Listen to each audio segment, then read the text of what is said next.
आज हम बड़े भाई साहब इस कहानी के संबंध में चर्चा करने की कोशिश करेंगे।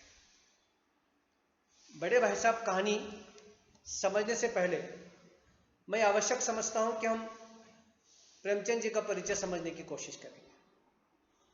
जहां तक प्रेमचंद का संबंध है वह किसी परिचय के मोहताज नहीं है। उनके नाम से एक युग चलता है, चाहे वो कहानियों का हो चाहे वो उपन्यास का। प्रेमचंद ही ऐसे रचनाकार हैं जिन्होंने पहली बार काल्पनिक लोक में आसमान में विवरण करने वाली कथावस्तु को यथार्थ के धरातल पर लाने का काम किया। शायद यही कारण है कि प्रेमचंद जी को उपन्यास सम्राट और कलम का सिपाही कहा जाता है। ऐसे इस महान रचनाकार के संबंध में कहानियों को लेकर कुछ हम समझने की कोशिश करेंगे। जहां तक प्रेमचंद जी का संबंध है, इनकी कहानियां हमेशा ही कुछ न कुछ शिक्षा देने वाली रही हैं। उन्होंने अपने कहानियों के द्वारा किसी न किसी समस्या पर चोट की है, उस पर व्यंग्य किया है। बड़े भाई साहब समाज में व्याप्त हो रहे या समाज से समाप्त हो रहे जो कर्तव्यों का पालन करने वाले या कर्तव्यों का एहसास रखने वालों को दोबारा जीवित करने का प्रयास किया गया है। इस कहानी में एक बड़े भाई साहब हैं जो अपने कर्तव्यों को संभालते हैं, जिम्मेदारियों को संभालते हैं, अपने भाई के प्रति जो जिम्मेदारियां उनको दी गई हैं उनको पूरा करने का काम करते हैं। और बड़े भाई साहब, उनकी उम्र इतनी नहीं है जितनी उनकी जिम्मेदारियां हैं, लेकिन उनकी जिम्मेदारियां उनकी उम्र के आगे बहुत छोटी नजर आने लगती हैं। वे स्वयं के बचपन को भी छोटे भाई के लिए तिलांजलि देने की कोशिश करते हैं, थोड़ा भी हिचकिचाते नहीं। उन्हें इस बात का एहसास है कि उनके गलत कदम छोटे भाई के भविष्य को बिगाड़ सकते हैं। देखिए, यह सोच प्रेमचंद की कितनी जबरदस्त है इस बड़े भाई साहब कहानी में कि मैं अगर गलत रास्ते पर चलूंगा तो छोटा भाई गलत रास्ते पर चलेगा। ये कौन सी क्लास का बच्चा सोच रहा है? 9वीं क्लास में पढ़ने वाला, 9वीं क्लास के निचले क्लास का पढ़ने वाला बच्चा सोचने की कोशिश कर रहा है। माँ बाप से दूर है, माँ बाप ने जिम्मेदारी दी है, उस जिम्मेदारी को किस प्रकार से निभाता है। यही प्रेमचंद जी का आदर्शोन्मुख यथार्थवाद है। प्रेमचंद को यूं ही आदर्शोन्मुख यथार्थवादी नहीं कहा जाता। उनके कहानियों में, उनके साहित्य में आदर्श है, आदर्श को वो मरने नहीं देना चाहते। साथ ही उनके कहानियों में, उनके उपन्यासों में यथार्थ अपनी पूर्ण तन्मयता के साथ है, पूर्ण नग्नता के साथ है, यूं कहेंगे तो गलत नहीं होगा। और ये बड़े भाई साहब अपने भविष्य के साथ खिलवाड़ करने से भी नहीं चूकते। एक 14 साल के बच्चे, जैसे मैंने कहा 14 साल के बच्चे द्वारा ये उठाया गया कदम है जो अपने छोटे भाई का भविष्य निर्माण करना चाहता है, उसकी नींव मजबूत करना चाहता है, उसे गलत राह से चलने से रोकना चाहता है। यही आदर्श बड़े भाई साहब को छोटे भाई के सामने और भी अधिक ऊंचा बना देता है। यही सोच है जो पहले छोटे भाई के मन में बड़े भाई को लेकर कुछ बुरी भावनाएं आ रही थी। जब वो पास हो गए, ये फेल हो गए, दूसरी बार पास हो गए, फेल हो गए बड़े भाई साहब, तब छोटे भाई के मन में थोड़ा सा अहंकार आने लगा था। लेकिन धीरे धीरे जब बड़े भाई के आदर्श को, अर्थात प्रेमचंद द्वारा स्थापित इस आदर्श के कारण छोटे भाई के मन में यथार्थ स्थितियां जन्म लेने लगती हैं और वह अपने बड़े भाई को बहुत ऊंचा मानने की कोशिश कर सकते हैं, अपने से बड़ा मानने की कोशिश करते हैं। चाहे यह कहानी हमें यह सीख देने की कोशिश कर रही है, मनुष्य उम्र से नहीं, अपने किए गए कामों, कर्तव्यों और जिम्मेदारियों से बड़ा होता है। वर्तमान युग में मनुष्य विकास तो कर रहा है, आगे बढ़ रहा है, बड़े बड़े महल बना रहा है, बड़े बड़े कीर्तिमान स्थापित कर रहा है, लेकिन ये सब करते समय 21वीं सदी का वो नागरिक बन चुका है। राजनीतिक दृष्टि से, सामाजिक दृष्टि से, आर्थिक दृष्टि से, स्वास्थ्य की दृष्टि से वह नए नए कीर्तिमान स्थापित करने की कोशिश कर रहा है। क्या वह ये सब करते समय आदर्शों के साथ चल रहा है? बिल्कुल नहीं, वह आदर्शों को बोलता जा रहा है। यही प्रेमचंद जी का दुख है जो 1936 के पहले उन्होंने अपना दुख व्यक्त किया था। आज 2020 में भी हम उसे प्रासंगिक मान सकते हैं।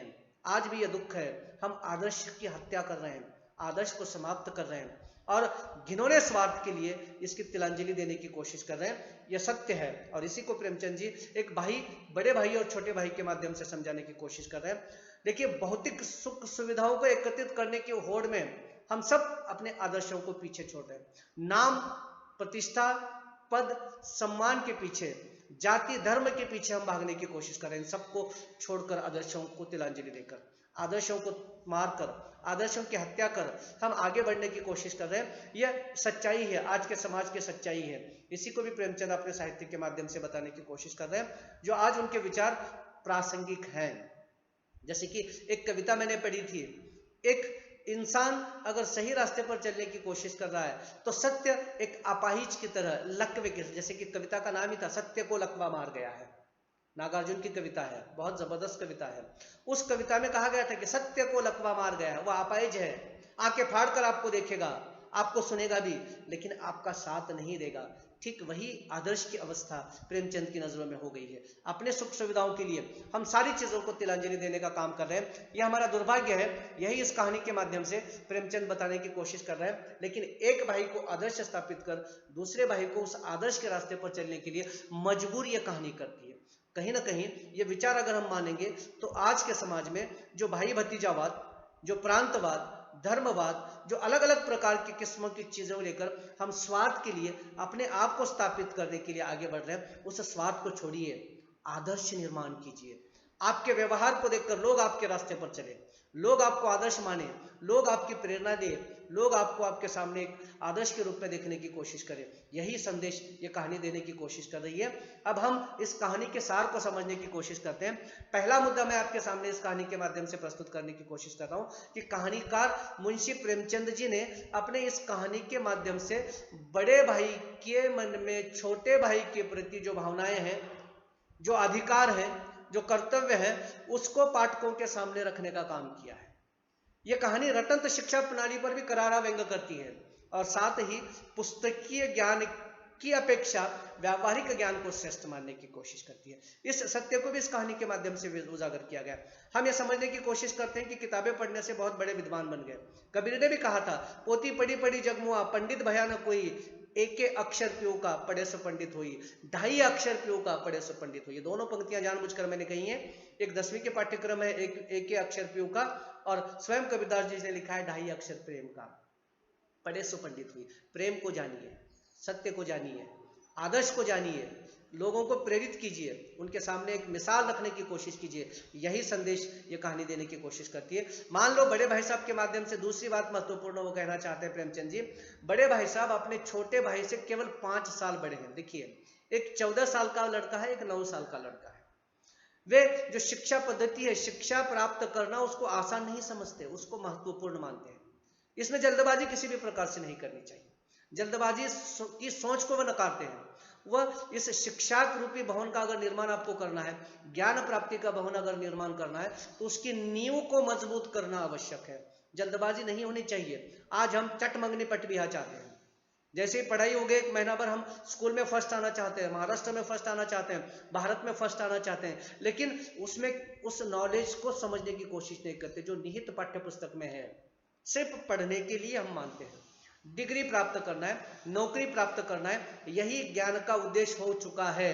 इसको भी प्रेमचंद बताने की कोशिश करना चाहते हैं बड़े भाई साहब के माध्यम से। बड़े भाई साहब ऐसी शिक्षा पद्धति पर व्यंग करना चाहते हैं। वो चाहते हैं कि ज्ञान प्राप्त करना अर्थात बुनियाद मजबूत करने की कोशिश आपको करनी है, तभी आप शिक्षा प्राप्त करते हो। आलीशान, जैसे कि हम मानते हैं बड़ा महल निर्माण करना है तो उसकी नींव मजबूत करनी पड़ेगी, तब महल आलीशान हम बनाने की कोशिश कर सकते हैं, मकान आलीशान बनाने की कोशिश कर सकते हैं। वही प्रेमचंद जरा कबीर के उल्टे, कबीर ने कहा कल करे सो आज कर, में प्रलय हो जाएगा, बहुरी करोगे कब। लेकिन प्रेमचंद कहते हैं कि 1 साल के काम को 2 साल में लगने दो, 3 साल लगने दो, लेकिन काम मजबूती से करो, काम अच्छा करो, पुख्ता करो, नींव को मजबूत करो, फिर बाद में उसके ऊपर महल आलीशान बन सकता है। ये प्रेमचंद बड़े भाई साहब के माध्यम से अपने विचारों को व्यक्त करना चाहते हैं। उनके अनुसार बुनियाद पुख्ती होनी चाहिए, नींव पुख्ती होनी चाहिए, तो मजबूत मकान बन सकता है।